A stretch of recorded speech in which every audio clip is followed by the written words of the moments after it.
ರಿಶ್ಯಾಗ ಮಜ್ಜಿಗೆ ಅನ್ಕೋತಿ ಇವತ್ತು ಆಕಳಿಗೆ ಮಾತ್ರ ಹೊಂಟೀನ್ರಿ ನಮ್ಮ ಅಣ್ಣ ಮಕ್ಕಳು ಕರ್ಕೊಂಡು ಬರ್ರಿ ಕೇಳಗದ್ರಿ ನಾವು ಮೆಕ್ಕೆಜೋಳದಾಗ ಹಾಯ್ಸಿ ಹೊಂಟೀವಿ ಬರ್ರಿ ಈ ಒಂದ್ ಗಂಟೆಗೆ 3 ತಿನಿ ಆಗ್ಯಾವ್ರಿ 1 2 3 ಈ 3ರಲ್ಲಿ ಸ್ಟ್ರಾಂಗ್ ಇರೋ ಇವನೇ ಇದೊಂದೇ ಏನಕ್ಕದಪ್ಪ ಅಂದ್ರ ಪದ್ಧತಿ ಕಾಲಕ್ಕದ್ರಿ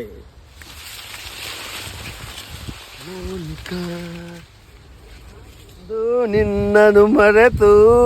ಬದುಕಿರಲಾರೆ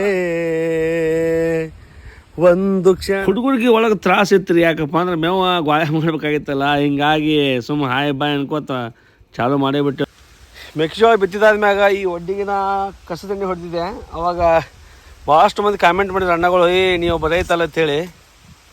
ಅಣ್ಣ ಇಲ್ಲಿ ನೋಡೋಣ ಅದು ಕಸದ ಎಣ್ಣೆ ಹೊಡೆದ್ರು ಕೂಡ ಈ ಮುಳ್ಸೆ ಜೆಟ್ ಸಿಗ್ತದ ಇದನ್ನ ಕೊಯ್ದು ಹಾಕೋದವಲ್ಲ ನಮಗೆ ಸದ್ಯಕ್ಕೆ ಕಂಡಾಪಟ್ಟಿ ಬೀಜ ಆಗಿಬಿಟ್ಟದ್ರಿ ಅಣ್ಣ ಕೈಯಾಗ ಸುಂಕಿ ಏರ್ಸ್ಕೋತ ಬರೋಬ್ಬರಿ ಏನಪ್ಪ ಅಂದ್ರೆ 2-3 ಪೆಂಡಿ ಕೊಯ್ದು ನೋಡ್ರಿಪ್ಪ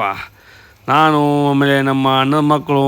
ಮಿಕ್ಕಿ ಹೋಯ್ತು ಬಿಸಿಲೊಂದು ಹಂಗೆ ಇತ್ತು ಇವತ್ತು ಬೆಂಗಳೂರ ಕಂಡಾಪಟ್ಟಿ ಬರಾಕತ್ತಿತ್ತು ಟ್ಯಾವಲ್ ಒಂದು ಒದಿದ್ದೆ ವರ್ಷಗೋದು ಪೆಂಡಿ ಕಟ್ಟುದು ಅದ ತೊಗೊಂಡು ಸೀದಾ ಮನೆಗೆ ಬೋಡ್ದದು ನೋಡ್ರಿಪ್ಪ ಅದ್ರಾಗ ಹಸಿ ಮೇವ ಕಂಡಾಪಟ್ಟಿ ವಜ್ಜಿರ್ತದ್ರಿ ಸುಂಕ್ ಒಂದಿತ್ತು ಹರೀಶ್ಯಾಗ ಮಜ್ಜಿಗೆ ಅನ್ಕೋತ ಮನೆಗೆ ಬಂದ್ಬಿಟ್ನಪ್ಪ ಇಲ್ಲಿಗೆ ಲಾ ಮುಗಿಸ್ತೀನಿ ರೀ ಜೈ ಜವಾನ್ ಜೈ ಕಿಸಾನ್.